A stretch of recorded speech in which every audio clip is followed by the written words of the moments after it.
The Kayfabe Smoke Podcast. Yeah. Why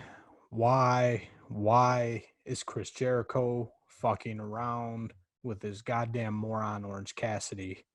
Like, remember, this is going up against Keith Lee and Adam Cole at the exact same time this shit's going on. And why is Chris Jericho allowing this to be a competitive match? Orange Cassidy giving Chris Jericho a tough match at the end of a night in a main event situation puts him in the same league as Jon Moxley, puts him in the same league as Kenny Omega, puts him in the same league as Cody.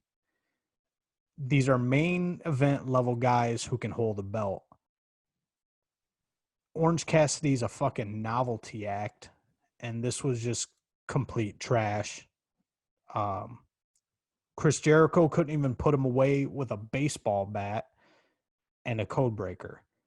He hit him in the fucking head with a baseball bat and then hit him with a code breaker, and Orange Cassidy kicked out of that. Like, it was just fucking retarded. Orange Cassidy belongs in a gimmick match with Marco Stunt, and the ending can be both of them falling into a wood chipper, and that would just fucking make my day. Now, I don't disagree with you, and I also don't agree with you. I don't mind Orange Cassidy. Now, hear me out. I don't mind Orange Cassidy. Was this where he belonged? Is this where this match belonged? No. Is he complete trash? No. I think there's more to Orange Cassidy, and I have a bold statement again that I think in a couple years, year or so, we'll understand Orange Cassidy. All right. Just real quick. Trash is in the eye of the beholder. I think if you go to the Tiffany store and they have a bracelet that has a chipped diamond on it, they might just throw that bitch in the garbage because it's trash. But if you see that same bracelet at Walmart, that thing's priceless. It's the best thing on the shelf. So I think where they put Orange Cassidy in a main event with Chris Jericho, he's fucking trash. You put him at the beginning of the card or in the middle of the card, he's golden. That's where he belongs. Right now. I think there's something more. I'm saying this is a diamond in the rough. We're going to see an evolution. This is all we're getting of Orange Cassidy. He is not going to improve one bit. You can see Orange Cassidy holding a belt. No, I can see him improving from where we're at. To what level? Well, let's take it back. You're going to compare him to Jericho because he's in it with fighting with Jericho. Right. But Jericho of 1994 in WCW and ECW was looked at as complete trash and a joke too. Everybody hated him. He was too small. Eddie Guerrero, too small. Dean Malenko, too small. Right? Orange Cassidy's too gimmicky. Well, yeah, but you can change a gimmick. Look at Jericho. He's changed 42 times. Which Jericho do you want? Do you want the Lionheart Chris Jericho? Do you want Y2J Chris Jericho? Do you want the guy with the light up jacket Chris Jericho? Do you want the one in the suit? Do you want the one that switched to panties? Do you want the one that made a list? Do you want the Painmaker? Do you want the new Chris Jericho in AEW? Which one do you want? You can change a gimmick. So people thought that these guys were too small, that they weren't right. And I think you can see something. I think there's always possibility to improve. He can go.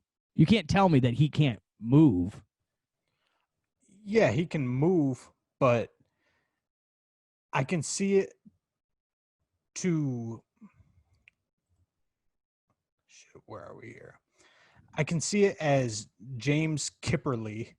Maybe he'll be somebody, but the gimmick of Orange Cassidy isn't going to ever be anything, in my opinion. Again, that's a gimmick. Right. So I guess we're somewhat in some fucked up way in agreement here. The gimmick is a gimmick and can change. He can just become Cassidy. He can become the artist formerly known as Orange Cassidy. He could, he can go through a head trauma and come back and not remember who Orange Cassidy is and be the complete opposite of Orange Cassidy, where he's not lazy anymore. He's an all-out go-getter. You know what I'm saying? And you can build upon that. He's right. Also, so as a person, yeah, he has lots of potential. But I was pigeonholing him because I don't really see him getting out of this gimmick anytime soon because it's instant gratification. The fans love it. They love his laziness. They emphasize his laziness on the announce team. And I don't see him abandoning this gimmick anytime soon. But if he ever wants to be a top guy, he has to. If he wants to be a Jericho, he can't keep this shitty novelty gimmick going.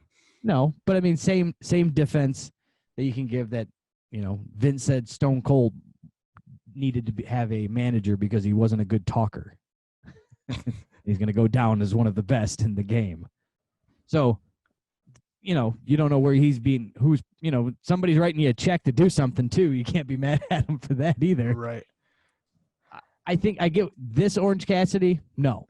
But the evolution of Orange Cassidy, or whatever it turns into, this wrestler, this person, will be something of entertainment and something of some type of caliber, I think. Yeah, I think that's about it. But just this Orange Cassidy had no business in the main event of Fyter Fest with Chris Jericho. Shawn Michaels, from splitting him off from the Rockers and having Marty Jannetty be his manager, didn't have any reason being a headliner in WrestleMania at any point either. But Shawn Michaels of WrestleMania 12, 13, 14, 15, he did. He had to get there first. To use a shitty pun here, you're comparing apples to oranges again. I'm not comparing apples to oranges. I'm comparing a guy of Shawn Michaels. You're telling me I split Shawn Michaels at WrestleMania 5. He can go hang with Macho Man, or does he need to be the opening tag team match with Marty Jannetty? Just because he's Shawn Michaels. But he's still Shawn Michaels. Was he Shawn Michaels then? He still had personality, didn't he? He wasn't a novelty act. It wasn't like they dressed him up like fucking. I mean, he wasn't a novelty act. He pretended like he was in a rock and roll band and wore bandanas from head to toe. He completely copied the Rock and Roll Express from the generation just before him. A dark-haired guy with long mullet and then a blonde guy with a mullet. You're telling me the Rockers didn't look like a lot like Ricky and Robert? They were a novelty act, but he became Shawn Michaels. There was a long road. Yeah. However you want to put it, but I think a rock and roll guy with a mullet gimmick is way far off from some guy who fights with his hands in his pockets. But a rock and roll gimmick, there's guys probably in my neighborhood who fucking still dress like 1986 Shawn Michaels with a mullet. But I don't think there's not one guy in this entire state who's gonna get into a bar fight with his hands in his pockets. No, but does he act and dress like some people that you might know? Maybe you have a 17-year-old son, don't you? We'll leave names off the internet. Doesn't Orange Cassidy have a similar style to some 17-year-olds you've seen at the malls and such? Very slouchy, hands in pockets, gold chain on, looking sad, looking lazy. That's who's watching wrestling. Yeah, you got me there. Anyway, I can't get my son to watch wrestling. Fuck, maybe I need to show him some Orange Cassidy matches. Like Orange Cassidy. Overall, I agree with you. The Kayfabe Smart Podcast.